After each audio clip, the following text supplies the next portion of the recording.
Et bonjour à tous, on se retrouve aujourd'hui pour notre deuxième jour. Aoki de nos 10 jours, Aoki, super, trop cool. Là en plus, vous le voyez en gros, c'est une batterie de 10400 en externe, le modèle PBT1, je pense que c'est un 1, oui c'est un 1, avec le Qualcomm Quick Charge 2. Si votre appareil est compatible, c'est génial, s'il l'est pas, ça sert à rien. Qu'est-ce qu'ils nous disent derrière? Tablette, téléphone, je pense que c'est iPhone, Android, les écouteurs et une PSP, si vous avez encore une PSP. Désolé. Et encore, c'est pas vraiment une PSP parce qu'elle est à l'envers. Bref. Un QR code pour aller vers le site de Aoki, je pense. Sans trop tarder, on va tout de suite l'ouvrir, même si je pense que ça reste une batterie externe. Hop, assez simpliste. C'est du métal. Et vu le temps qui fait... Ah bah vous voyez, c'est du métal, vous avez la trace de mes mains qui apparaît. Hop, donc tout de suite...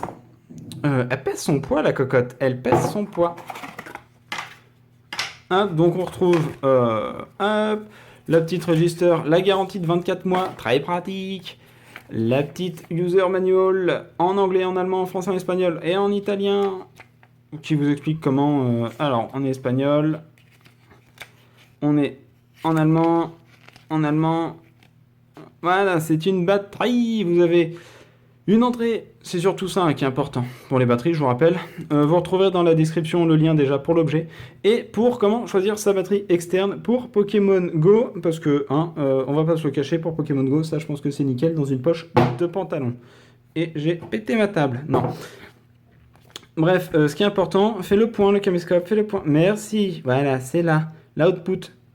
Parce que vous chargez en 5 volts vos appareils USB et il délivre du 2 ampères 1, ce qui est l'essentiel pour avoir une quick charge, mine de rien. Alors, le petit indicateur LED qui est sur le dessus, hop, quand on appuie, ça nous dit, ça nous dit qu'elle est vide. Déjà. Ou alors, vu que ça s'allume pas, non, hop, voilà, l'indicateur on-off, donc en fait, quand c'est plein, après, c'est par quart, donc hop. Après, vous vous en doutez que quand c'est éteint, c'est qu'il n'y en a plus. Ce qui est normalement le plus intelligent. Ah non, regardez. LED allumé, LED éteinte, clignotant. Si c'est tout plein, c'est bon. Si c'est le dernier qui est clignotant, le deuxième clignotant, le troisième... En fait, c'est intelligent, ça change. Comment charger, comment tout, on s'en fout. Ce qui nous intéresse, c'est surtout ça. La batterie en elle-même, c'est du métal. Derrière, une 2400 à 37 Wh, ce qui est plutôt agréable. Voilà, là on a bien les tensions d'entrée et de sortie. Ce qu'on va faire simplement, c'est que moi, je vais la mettre à charger un petit peu, je vais la tester sur mon téléphone, et on a même la certif Qualcomm derrière gravée. Ouais, c'est gravé, c'est stickerisé. Bref, je vais la mettre à charger, et derrière, on se retrouve très vite pour le petit récapépète. Ce que je vais faire, je vais brancher un chargeur là, juste à côté, ici, là. Et je vais directement le brancher. Comme ça, on va voir à peu près le temps de charge. Et puis derrière, on aura l'avis sur la décharge, enfin la recharge d'un appareil avec un petit câble USB blanc, ce qui est agréable, blanc, pour charger vos appareils pour aller jouer à Pokémon Go avec vos amis et capturer des Pikachu. Allez, on se retrouve tout de suite pour le review après quelques tests. A few moments later. Et voilà, on se retrouve pour le petit récap pépette après quelques jours d'utilisation. Que dire de plus? Que dire de plus? C'est pas une pure 10400. Vous aurez jamais 10400. De toute façon, ce qui est annoncé là, vous l'aurez jamais. Mais pour vous donner un ordre d'idée, je filme là avec un S7, le Galaxy S7, qui a une batterie de 3000. Et je fais 3 recharges et 10%, 15% dessus. Donc en fait, on peut estimer 3 recharges, déjà on arrive à 9000. Et 10-15%, on va dire, c'est un petit 9000, 9700, 9800.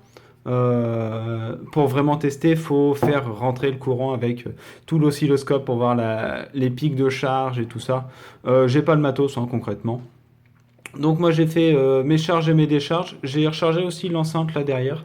Ce qui est pas trop mal. Ce qui a peut-être pu fausser aussi mes calculs. Parce que c'est pas une 3000, c'est une 2600. Donc voilà, c'est intégré dans les calculs. Bref, comptez une petite 10 000. Comptez une 3 charges Ouais, fixez-vous sur 9000. 10% de marge d'erreur, c'est pas impossible. Le Qualcomm est respecté, le 2, sachant que si votre téléphone... Alors, je vous laisse aller sur le site de Qualcomm pour savoir si votre téléphone ou votre appareil de recharge est compatible ou non. La plupart des smartphones modernes de marque le sont, hein, donc vous inquiétez pas. Moi, je suis en Qualcomm 3 et en fait, bah, celui-ci permet de recharger en Qualcomm 2. Je recharge ma batterie grosso merdo en une bonne heure, 1h05, 1h10 avec le câble adapté. Faut qu'il y ait trois éléments pour une charge rapide. Le câble, l'appareil de recharge, donc batterie ou chargeur, et le téléphone. Si vous utilisez un câble lambda, ça va pas faire forcément la charge parce qu'il y a un diamètre de câble à respecter. Il y a tout ça. Et pourquoi ah, il a vraiment du mal à faire le point. Hop, tiens, hop, on va lui mettre des trucs pour qu'il fasse le point. Donc, que dire de plus pour faire du Pokémon Go? Très pratique parce qu'elle tient dans la main. Ah ben, on a lui là. Hop, hop. Alors, on, off, 0. On va prendre directement la taille 7,5, 7,7 en longueur, 10,2 et en épaisseur allez, un petit 2,2 cm, tout en épaisseur. Donc, on a dit 7 par 10 par 2. Ça rentre dans une poche arrière de pantalon, hein, sans aucun problème. J'ai rien en comparaison, mais voilà. C'est pratique, ça rentre dans une poche, ça permet de faire 3 recharges. Je pense qu'à ce niveau-là, les mecs, vous auriez pu, au lieu de mettre un indicateur LED là, vous l'auriez mis juste en dessous. Mais par contre, vous auriez mis 2 sorties. Je pense que là, c'était le top. Parce que je pense qu'à partir de 10 000, on peut se permettre de mettre 2 sorties. Le bouton qui sert à... On peut allumer ou éteindre la batterie. Très pratique quand vous rechargez, pour éviter que ça se consomme inutilement. Bref, je le conseille donc à tous ceux qui veulent faire du Pokémon Go ou simplement qui en ont marre que les téléphones tiennent une demi-journée de charge. N'hésitez pas, ça se glisse partout, pas dans un portefeuille, abusez pas. Voilà, vous avez un très gros portefeuille, mais un sac à dos, un sac à main pour mesdames ou messieurs, il n'y a pas de problème. Ça se glisse dedans sans problème. Vous mettez un câble d'1 mètre dedans, au qui, ou n'importe lequel, le câble de votre téléphone, ça marchera très bien. Et vous êtes parti pour au moins, je vais dire, 3 jours de recharge sans avoir peur. Si vous allez faire du camping, il n'y a aucun souci, n'hésitez pas, sautez dessus. C'était le test du deuxième produit Aoki, il nous en reste plein. Vous voyez, ça a bougé là pendant le temps, il y a le chat qui a joué avec les cartons. Il s'est amusé, le chat. Nous, on se retrouve dans 2 jours pour tester le 3e colis, qui va sûrement être celui-là, comme ça. Hop, on prend comme ça, et voilà, c'est celui-ci, parce que c'est le mieux.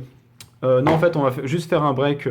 En fait, on a fait une enceinte, une batterie, et on va passer sur un truc complètement différent de technologie moderne. C'est pas une enceinte, c'est pas une batterie, c'est pas un téléphone, c'est rien de ce que vous pouvez imaginer. Cherchez pas, vous le découvrirez pas, vous verrez ça dans 2 jours. On se retrouve dans 2 jours. Sur ce, portez-vous bien. Vous retrouvez tous les liens dans la description. Et à la prochaine!